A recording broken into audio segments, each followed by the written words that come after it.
DS, and today I'll be giving you a guide on Survival Hunter PvP. I'd like to start off with going over what the best races are for Alliance and Horde. So for Alliance, the best races in order are Dark Iron Dwarfs, regular Dwarfs, Draenei, Humans, and then Gnomes. So I'm going to go over why each one's good. The reason why Dark Iron is my #1 choice for Alliance racials is because of the racial Iron Blood or Fire Blood, which is a 2-minute cooldown that removes all bleeds, poison, and magical effects, and gives you 600 main stat and 200 extra main stat for every ability removed. It's a very powerful offensive cooldown with a baseline giving you 600 of your primary stat, and then for every ability removed, you get an extra 200. So say you find an assassination rogue that has crippling poison, wound poison, deadly poison, grow, rupture, and then sometimes mind-numbing poison. So alone, without even the mind-numbing, you have an extra 1,000 on top of the 600 for when you hit Fireblood, which gives you an insane amount of primary stat for a big burst. And it also has a 1% physical damage reduction on it, which is huge for survival hunters because survival hunters struggle with fighting against melee classes like arms warriors and fury warriors. The reason why I have dwarf number second is because it has stone form, which is the identical thing as fireblood, but instead of giving you primary set, it gives you 10% damage reduction, which is pretty good for the, just for extra defensive toolkit.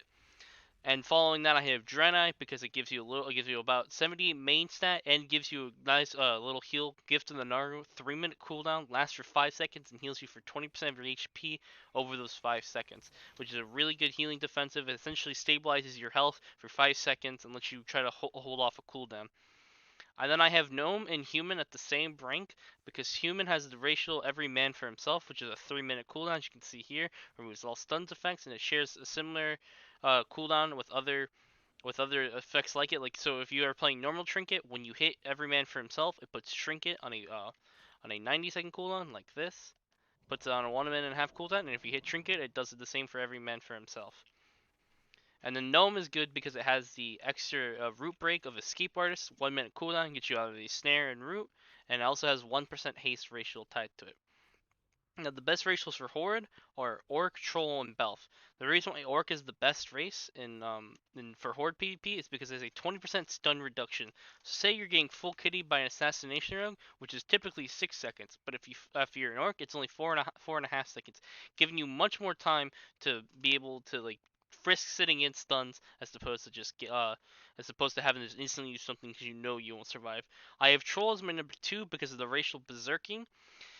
Berserking is a 3-minute cooldown that for 15 seconds gives you 20% haste. It's a massive burst cooldown, especially since haste is one of survival's most sought after stats. It is an insane burst cooldown to pair with coordinated assault. And also the voodoo shuffle racial is really good to making snares last a little bit less, so you can get to your target quicker. I then have Belf as last because the Belf racial, the Arcane Torrent, which removes one beneficial magic effect from the opponent, which is really good because it's AoE purge. You can get things off like Bop, you can get freedoms off, you can get temporal shields off, and it can do a mass AoE purge. So say you're fighting an Archer team and they're all stacked together, you can effectively purge 3 rejuves with one ability. Very good. Now I want to get into talents and traits. I'm going to be going over 2 viable survival hunter builds that I will be going over today. The first one I like to call the standard build. So we'll go over the talents of choices. For the standard build, you'll be playing Viper's Venom, Guerrilla Tactics. This here won't matter too much. That's more of preference and situational. A Murder of Crows, Post Haste, Mongoose Bite, and Wildfire Infusion. Now I'll go explain why in each situation why these talents are better for each. So on the first tier, the only real competition of talents is between Viper's Venom and Alpha Predator. I prefer Viper's Venom because it makes the rotation slightly easier. You don't have to worry about not capping yourself on kill commands and capping yourself on focus. It's just easier play, and essentially when you get the proc, you instantly do it, and it's more throughput. You can have more potential bursts with Alpha Predator, but the consistent damage with Viper's Venom is much higher. So you can play Alpha Predator if you want, but I do recommend Viper's Venom. Now in the second tier, the only choice is between Guerrilla Tactics and Hydra's Bite. Now I recommend Guerrilla Tactics if you're trying to do single target or swap a bunch, but not cleaving. If you're trying to cleave, I recommend Hydra's Bite. Does an insane amount of AoE damage. It really makes sure everyone stays kind of low and makes it swapping to targets easier. But for single target and having good burst damage, Grail Texas is your go-to talent. Now this tier, the only real choices here are Natural Mending and Camouflage. So if you're playing double DPS 2s, or you're playing Jungle Cleave in 3s, or which is Feral Hunter, or Thug Cleave, which is Rogue Hunter in 3s, I recommend Camouflage. In every other instance, other than the ones I just listed, Natural Mending is your go-to pick because you'll have Exhilaration. You'll pretty much Exhilaration becomes a 1 minute, 1 minute 15 second, 1 minute 30 second cooldown, which is very strong to be able to just keep exiling, which will hold you off from having to use Aspect of the Turtle. Now, this next tier, the only real decisions here are Murder Crows and Bloodseeker, which are actually really close, and it becomes more of a playstyle and game plan thing. So I pick a Murder of Crows because a Murder of Crows gives you extra burst during your your trap windows. So if you're trying to get a target down within your, say, stun trap fear or your stun trap, whatever comp you're playing, and you're trying to kill them in your trap windows, a Murder of Crows gives you that extra burst to push them over the edge. But if you're looking for more consistent damage to slowly over time kill the target, wear down mana, or just try to get cooldowns randomly, Bloodseeker is the go-to because it is just higher sustained. You attack faster, so your melees go faster, and the bleed's very nice. Now this next tier is completely preference. You can play whatever talent you want. They're all good in their own very ways. Binding Shot I would only really recommend against hunters because you can root the pets with them. So it's very good because it is a dispellable root, but most healers won't dispel pets like that. So Binding Shot's a very good root. So I prefer post haste because post haste gives you the ability to kite more, since it makes your disengage act like a freedom now, and then gives you a little mini sprint for 4 seconds afterwards. But if you don't really want to kite, or you're not that great at kiting, Born to Be Wild is a very good talent. Reduces the cooldown of your Aspect of the Eagle, which means if you're getting kited, it makes that cooldown just that much shorter. Makes it just a 1.2 minute cooldown. It makes Cheetah a shorter cooldown, and it makes Aspect of the Turtle a shorter cooldown, which is the major thing about it. Makes your major defensive a shorter cooldown so you get more of them out in the game. The next tier, the major choices are between Tip of the Spear and Mongoose Bite. So I recommend Mongoose Bite because if you just look at it, so we go Tip of the Spear to see, Raptor Strike does 9.2k damage per hit. That's the tooltip. And you go Mongoose Bite and hits 8.5. So it does 700k less. But the moment you do your first Mongoose Bite instantly starts out damaging Raptor Strike baseline. And you have a lot of focus because the only things you spend focus on as survival is either Serpent Sting, if you're playing it, Murder Crows, and then Raptor Strike or Mongoose Bite. So you'll be getting a lot of Mongoose Bites in the game, so they always will out damage Raptor Strike. But Tip of the Spear can be good. I recommend Alpha Predator and Bloodseeker if you're playing Tip of the Spear to get more kill commands, to get more damage. But if you do play Tip of the Spear, don't cap yourself on focus to get higher Tip of the Spear stacks. Never cap yourself on focus. That's the major important thing.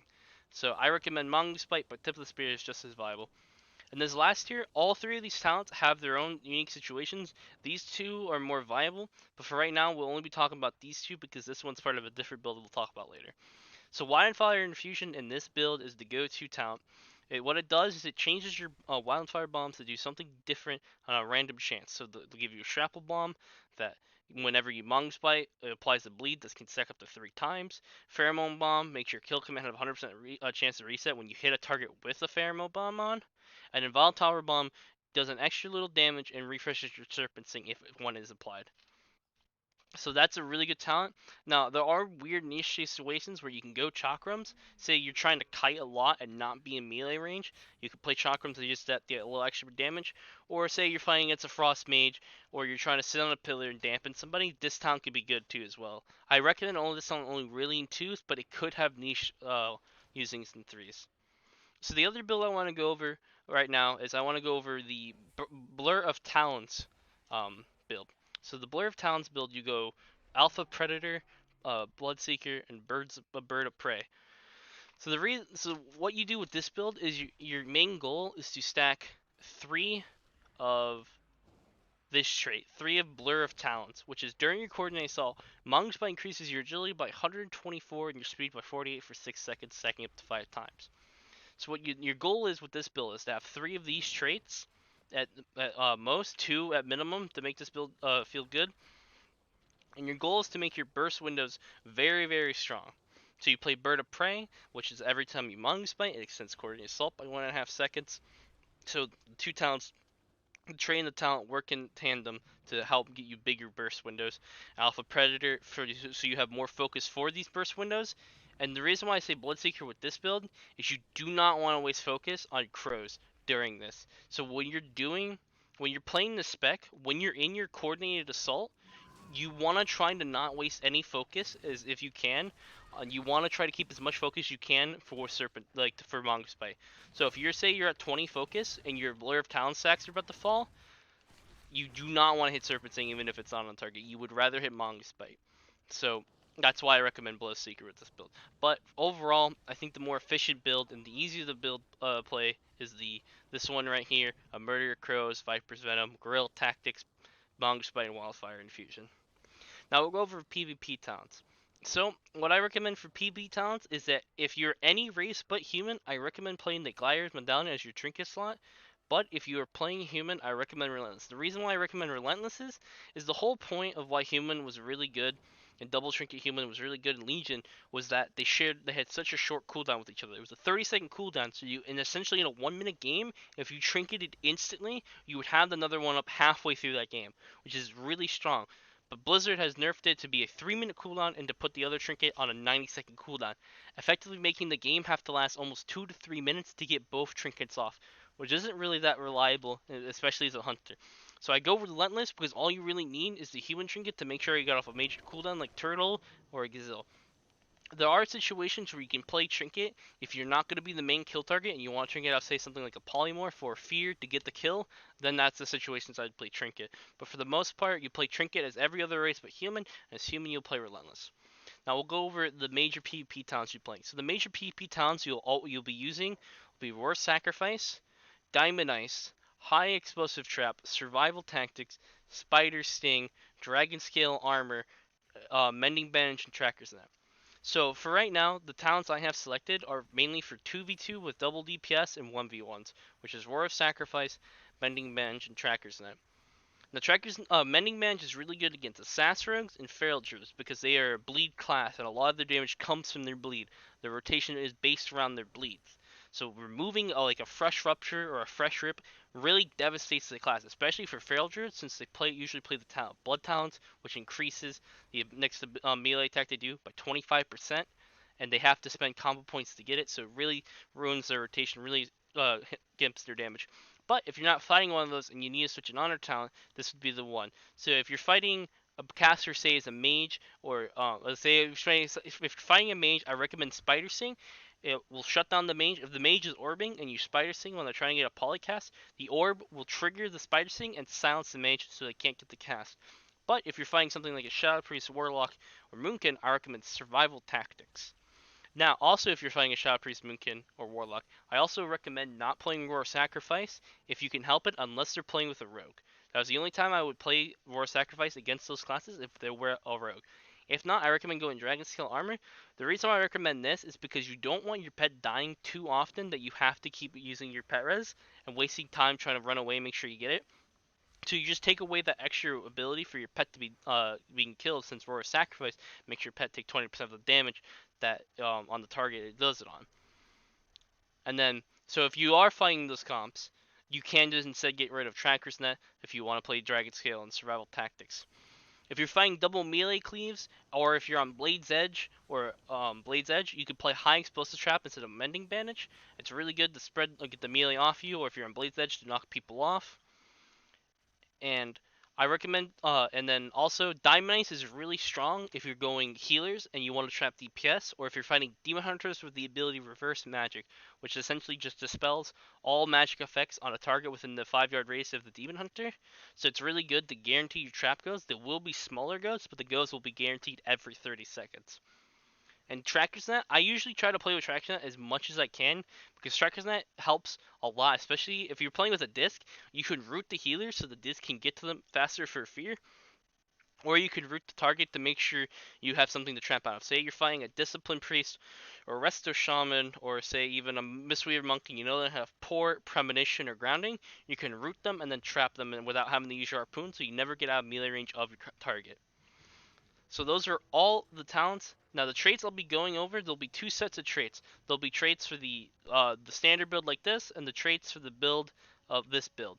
So we'll go over the standard build traits first, which I recommend are Wilderness Survival, Venomous Fangs, and a Battlefield Focus. Now I don't have a Battlefield Focus on this character, but the ways you obtain a Battlefield Focus as a Survival Hunter is either on the Dread Gladiator shoulders or the 7th Legion / Honor-Bound chest, which can either the chest can only be unlocked through Warfronts or the 7th Legion / Honor-Bound Emissary world quests, and the PvP shoulders can only be unlocked through either the Conquest Capped or getting them from a box. So the traits you'd want is a Wilderness Survival, a Venomous Fang, and a Battlefield Focus / Precision. Now, if you don't have access to any of those, I recommend the traits I would recommend as a substitute are Serrated Jaws or a Blur of Talons. Those are really good substitutes and they work as well. And if you don't really have those, you can try Lane Poison. I don't recommend Lane Poison as one of your top traits, but it can still work if you need it. So, in the order of this is a 1 Wilderness Survival, 1 Battlefield Focus / Precision, and either a Venomous Fang, Serrated Jaws, Blur of Talons, or Lane Poison in that order. Lane Poison and Blur of Talons are kind of interchangeable, so it's whatever. If you prefer Lane Poison, you can play Lane Poison, but the major ones you want: Wilderness Survival, Battlefield Focus / Precision, and Venomous Fang. Now, if you're playing the Birds of Prey build with Alpha Predator and Bloodseeker, I recommend trying to get 3 Blur of Talons traits. But if you can't get hand on 3, but can only get 2, I recommend playing a Wilderness Survival. And if you can only for some reason get your hand on 1, a Battlefield Focus and Precision are the best ones. So the goal is 3, but you can substitute 1 to 2 out for Wilderness Survival and or a Battlefield Focus / Precision. And the tier 2 traits you want the most are Overwhelming Power and Gut Ripper. Those are the best 2 tier 2 traits you can get. And I recommend for the tier 3 traits, you at least have 1 duck and cover, because it gives your Feign Death a little mini shield when you use it, and it reduces its cooldown, which is huge, especially if you're playing Talent Survival Tactics. Very good combination.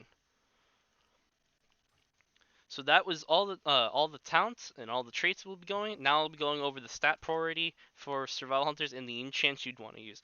So the stat priority for Survival Hunter PvP is Haste, then Verse, and then Mastery equals Crit. So pretty much it's your primary stat is Agility, then you want to try to get Haste, then you want to try to get Versatility, and then it doesn't matter if the piece has Mastery or Crit. So you always want your piece to have Haste if you can, and then either that verse after that, and if not, the other 2 don't really matter. And the enchants I recommend are getting Haste Ring Enchants. If you have the gold, I recommend getting the 37 Ring Enchants. But if you just want to pay only 200-300 gold, depending on your server, I recommend the 27s. And then I recommend getting the Quick Navigation weapon enchant. Very good. Gives you nice proc of haste. Gives you about 7% haste when it procs. So very, very good amount of haste. Also, I get this question a lot about what trinkets are good. I recommend the PvP trinkets, the Dread Glidier's badge, the Dread Glidier's Igna, and the Dread Glidier's medallion is good. Now, the best combination, I believe, is Dread Glidier's medallion with the insignia. But the reason why I'm using my badge is because it has an extra 40 agility, and I'm testing it out to see if it's better. But Dread Glidier's medallion is better due to the on-use first instead of the on-use agility, and it lasts longer. Alright, so now we're going to go over the damage rotation for both of the builds. We'll start off with the standard build. The standard build, your main goal is you want to try to keep up Serpent Sting as much as you can. Try to keep 1 bomb on cooldown, and then try to get big Mongoose Bites windows as much as you can. So you want to try to start your Mongoose Bite phases, which is right here. I have a weak ore to track it for me. You want to try to start those as high focus as you can, but don't wait too long to not start it. So say you're at like 40 focus and you're just sitting there doing nothing because your bomb's on cooldown, your kill command's on cooldown, then you can start your Mongoose Bite phase because it's not worth holding off. So that's it, and then so that is like your basic damage rotation. Try to keep Serpent Sting up, try to keep 1 bomb on cooldown, and try to get as big Mongoose Bite windows as you can. Also try not to cap yourself on focus with kill command. And the times I recommend using crows is when you're about to get your traps. To say I'm about to get my trap here, I'm gonna do that, and then I'm gonna crows. If I was playing the talent, I'm actually not because I'm stupid. But here we go. Here's crows, and then that's when you do it. Now I also get this question a lot. is that what is your best potential burst from stealth opener? So the best potential burst you can get in arena from the opener without any ramp of whatsoever is you want to coordinate assault, you want to serpent sting, you would normally have crows, but in this instance we don't, and then you want to double bomb, kill command instantly, and then start mongoose biting instantly. That is the most potential from stealth or just opener damage without any ramp up you can get. Now we'll look at the other build. So we'll have Alpha Predator and Birds of Prey. We won't spec Bloodseeker since it's on cooldown. So the major thing with this build is that the rotation is the same outside of Coordinated Assault, but during Coordinated Assault, you want to try to squeeze in as many mongoose bites you can as efficiently as you can. So you really only want to coordinate assault when you have high amounts of focus. So you go into that, you can extend it really far and get your Blur of Talons stacks really high. So I'll just put on my Blur of Talons shoulders right here. Let me double check to see if I have that. Okay, so we'll have 2 Blur of Talons, but we won't have a Wilderness Shadow. That doesn't matter. So like the major thing is always starting these mongoose bites high. And if you're too low of focus, if you're at like so, like, say I'm in this situation. I'm at 20 focus, and my Blur of Talons is about to fall, and my Serpent Sting is not up. You would rather save your focus to get the Blur of Talons buff to keep going, because the agility is major, and keeping your coordinated assault is more important than it is to keep your Serpent Sting up. Also, one thing to note is I recommend trying to keep track of your Blur Talons and trying to get really good at knowing when you can afford to use the global. Because say you have 3 seconds left on your Blur of Talons trait, you can afford to throw in 1 bomb if you already have enough focus, or a kill command if you have enough focus. But if you have 2 seconds off and you don't have the greatest MS, like I have 30 right now, I would not recommend using any globals on a bomb or kill command. I would recommend just getting the mongoose bite off instantly so that your Blur of Talons doesn't have the risk of falling off. Pretty much, since Blur of Talons lasts 6 seconds, the buff lasts 6 seconds, you can more likely than get 2 to 3 globals in between the Blur of Talons like duration, so you can refresh it and still get more damage. So I'll show you what we do here. We'll go Bloodseeker. So we're gonna do this. We're gonna pop Coordinated Assault. I'm gonna start our Mongoose Bite windows. We're gonna get 2. We're gonna get 3 off here. We're gonna kill command. Gonna do this. Now I have enough time, so I'm gonna Serpent Sting. I'm gonna Mongoose Bite again. I'm gonna double kill command here. I'm gonna throw 1 bomb out, and then I'm gonna Mongoose Bite. Gonna kill command here. Gonna reapply my Serpent Sting, and then I'm gonna start my my Mongoose Bite window again. Just gonna keep going. Trying to keep myself high focus so I can do chain back-to-back Mongoose Bites if I can, because that's the most efficient way to do your Mongoose Bite windows. So I'm going to do 2 kill commands here because I can afford it, because then I can do chain Mongoose Bites here. Look at that, we've kept our coordinator set up a long time. Now we try to refresh it and we couldn't. So right there wasn't the best way of optimizing it, but it's a really good way. So during that pull right there, we'll just look at the buff up time. I had coordinated assault up for 38 seconds. I had extended my Blur of Talon, my coordinated assault by 18 seconds, and I kept the Blur of Talons buff up for 40 seconds. So that's 40 seconds of an extra 124. So that's 248.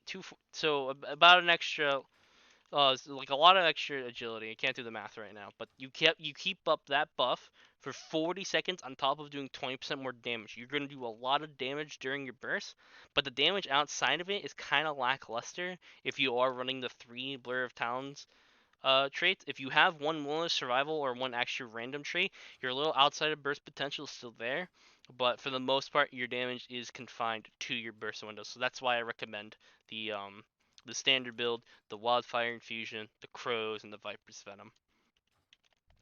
Next, I'm going to go over a few macros for you guys, the ones I recommend the most.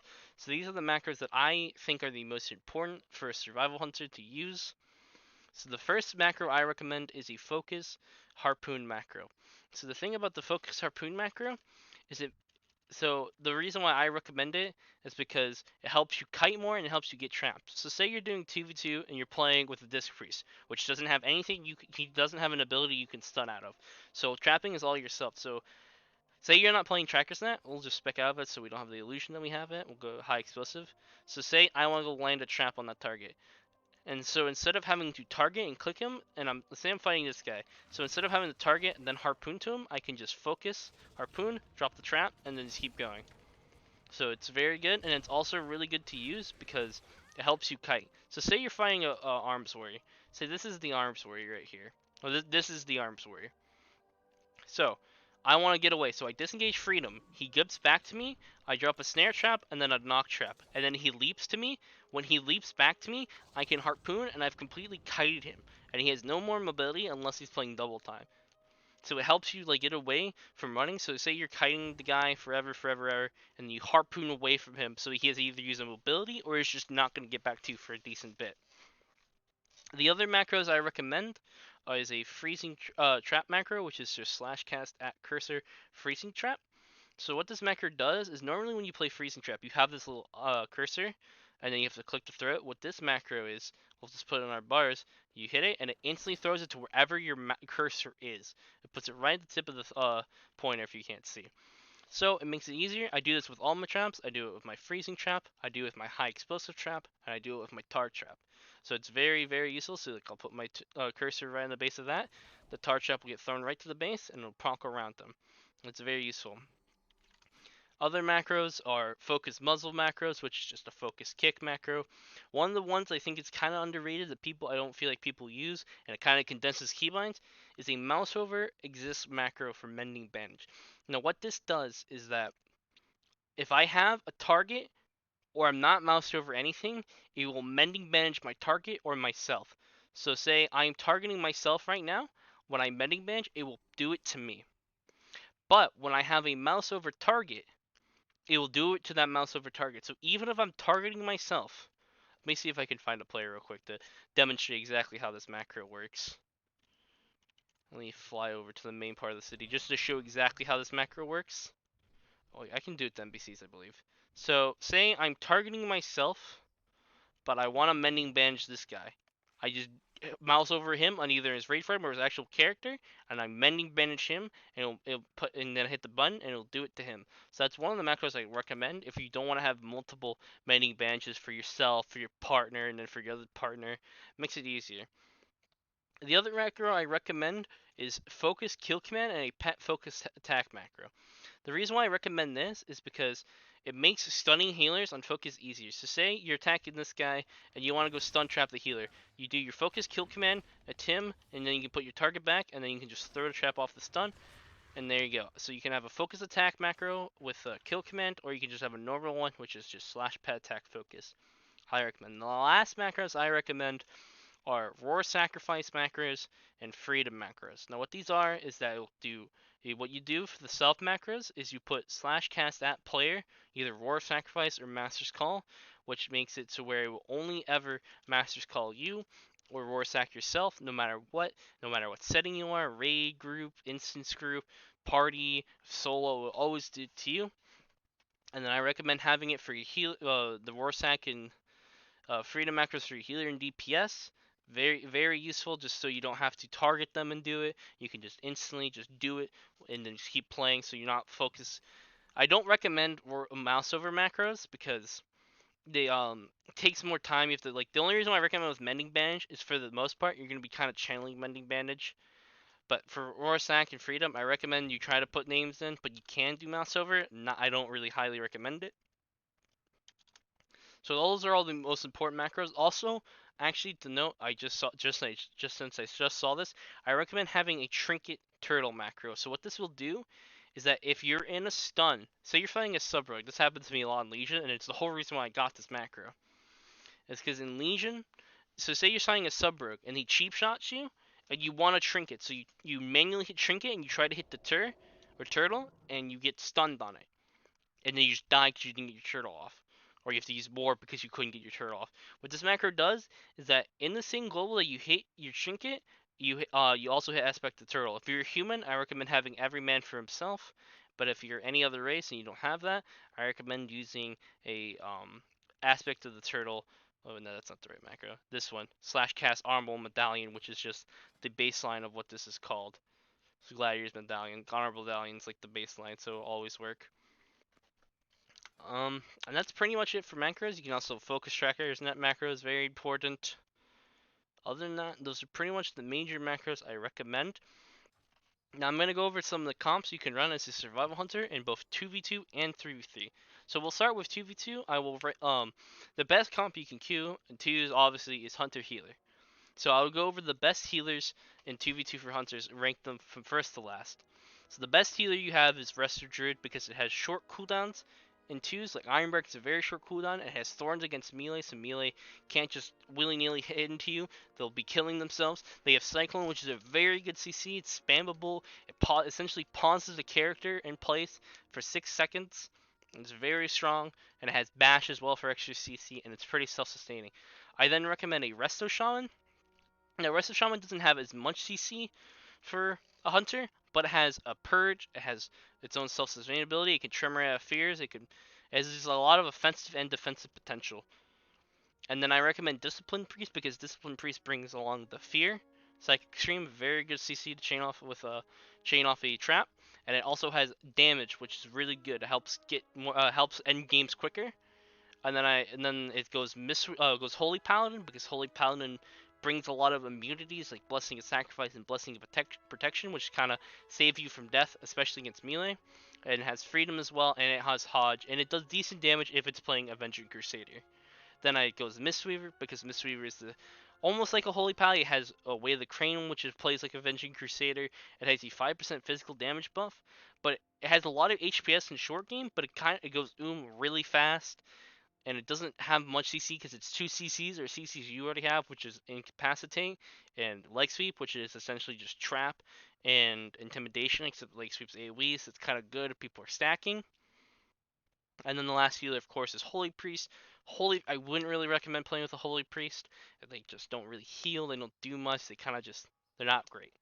And if you're looking for double DPS twos, if you like, I don't want to play with healer, that's for nerds. I recommend the number one comp I recommend is Feral Hunter. It's very good. Ferals have a lot of hybrid healing. It can keep you guys up. You guys can go for spam resets with your stealths. Cam will heal you when you go for stealth as well, so that's very good. The second best double DPS comp is Ret Hunter. Ret has a lot of bursts and it has a really good CC with Hodge, so you can play these short games. But it also has really good healing with Word of Glory and Flash of Light. So it helps keep you guys sustained, so you can just quickly get to your kill windows. And then the third best double DPS comp is Rogue Hunter, because you both are stealthy, so you guys can keep going for resets and resets. But it's significantly weaker than the other two comps I've just listed. So I really recommend trying to stick with Ret and Pharaoh. But if you have to, Rogue would work probably just as good. Now we're gonna go over the three comps you can queue. I'll list in order with the best to worst. So we're gonna start off with Discipline Priest Jungle. So the reason why this comp is really strong is that you have a lot of damage and a lot of CC. So Feral brings along two different stuns with Bash and Maim. So you could do it to stun trap, and then the priest comes in with the fear off the chain to have a nice CC chain of usually about 20 seconds of CC chain, and Discipline Priest can bring along Dark Archangel or its own damage to help make those even scarier. And then you can also play jungle with a Holy Paladin or an R Shaman. R Shaman makes your comp a little more tanky and helps you live against comps you normally struggle against. Like DH Boomy is kind of scary for this jungle, but with R Shaman jungle, you can just it helps you tank a little bit, so you can last a little bit longer to maybe win a different win condition with like mana, or just eventually they just run out of cooldowns and they die. Helps extend the game. As for Holy Paladin, can extend the game, not as efficiently. You definitely have to play differently, but makes you far more aggressive with the Blessing of Sacks, the Blessing of Protections, the Blessing of Freedoms, so you can play in more aggressive, and you know for a fact you will not die during the Paladin's cooldowns because there's usually just straight up immunities to death, like Blessing of Sacrifice is 100% damage reduction. It just transfers all damage to the Paladin, so you know you're fine, the Paladin just watch himself. And then Paladin also has an extra stun. So say you're fighting against a fellow Hunter Cleave. Say you're fighting against Jungle, and your goal is to kill Feral. So every stun you have on the healer, you'll have a stun for the Feral as well with Intimidation and Hodge. So or even if you want, so say you want to put every Hodge in the healer. Every single go, you'll have a stun the healer. You can also stun the Feral, so the Feral can't kite. So that's a really good. I think the second best Hunter comp is probably Hunter Warrior. The comp is very strong. It's kind of fallen. It used to be a a lot more powerful, but it's definitely fall off the scales a little bit since all the nerfs that have come into warriors and hunters. But hunter warrior with fury and survival are definitely the comp. Like, is a definitely strong comp. It's probably best played with a holy paladin because holy paladin can let it play aggressive enough to try to get to early win conditions. Because KFC is definitely not a dampening comp. You definitely don't want games to last long, or your weaknesses get more and more exposed. So Paladin's probably the best. Our Shaman is just as good because our Shaman brings along Purge, brings along this, like I said before, with the jungle. I'll let you get to longer conditions, and your weaknesses aren't as exposed because they're that much better. They have more HPS and they have more cooldowns for you that let you live long game. As to where with a Paladin, their cooldowns are really strong, but they are really for short-term gameplay unless you're running the entire time. With Shaman, you don't really have to run because their cooldowns allow you to play aggressive. The next best comp is probably Rogue Hunter, and Rogue the healers I would recommend is either Arrestor Shaman or Discipline Priest. Now with Shaman, you're tankier, and Rogues really need a healer to help keep them tanky. So Arrestor Shamans are really good. They also bring a Purge during your goes. If you're fighting an R Druid team, you get a full trap on the Druid. So you're going the Mage, so they're playing RMD. The Shaman can just Purge, Purge, Purge. It also has Grounding, Tremor, and all of that. And if you want to play like super aggressive, a lot of damage during your goes, like you want to kill in stuns, Discipline is the way to go because it just gives a lot of damage and extends your CC go every single time by at least 6 seconds if you're not using blind during the go. So it's very strong. Next comp is probably Ret Hunter Shaman, is that, and then Ret Hunter Priest. So Ret Hunter is very good because every 30 seconds it has the Hammer of Justice, 6-second stun into the trap, and then if you're playing with the Priest, you have the Psychic Scream, but it's fairly weaker compared to the other comps I've just listed because Ret Paladins, while they do a lot of damage to the wings and they can do decent damage if they can connect, have struggle really hard with mobility and they do die seeing as their only defenses are Divine Shield and the Shield of Vengeance. But they have some good off healing, so kind of offsets that sometimes. They have the main strength used to be against melee cleaves and other hunters, but over time with the pruning and the utility that Reds have lost and all the traits they lost in Legion, they've kind of just been meh compared to what they were in Legion. So it's definitely not one of the worst comps. And then Hunter Priest is probably the last comp I recommend.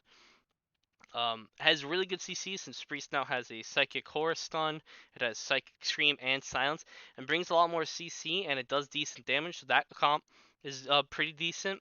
It's probably honestly better than Ret Hunter, but I haven't played it enough, so I don't want to give it this glowing recommendation when I haven't really tested the comp. But I've heard and I've seen its play, and it looks pretty decent, so that could be a comp you could try. I think it's probably only viable with it's probably viable with a Resto Shaman and a Holy Paladin. Same reasons, Paladin gives you more CC, more tankiness, lets you play more aggressive, and our Shaman can let you get to those long games. Other comps you can maybe try, I've tried Hunter Lock. It was kind of decent. It wasn't insane. I felt like you definitely need a Holy Power for that comp to keep it. And then Beast Cleave, which is Enhanced Hunter. That comp could be decent, but the major reason why I don't think Enhanced Hunter could work as well as it used to do in the past is that one of the major honor talents that Enhanced needs to do a lot of damage is Forked Lightning. But Forked Lightning will break CCs, so it ruins the trap. So maybe if you play Diamond Ice to guarantee traps stick, maybe you could just kill in these ridiculous burst windows, but it's probably not that great. So that's it for the guide, guys. I hope you liked it. I'll have my Twitter and my Twitch in the link below if you ever want to check me out. Follow me there. I try to stream every day, but I post on my Twitter if something comes up or if I have work or anything like that. So I hope you guys enjoyed. If you have any questions, you can post in the comments, or you can come ask me on Twitter, ask me on Twitch. I'll always be glad to answer. And thanks for watching, guys. See ya.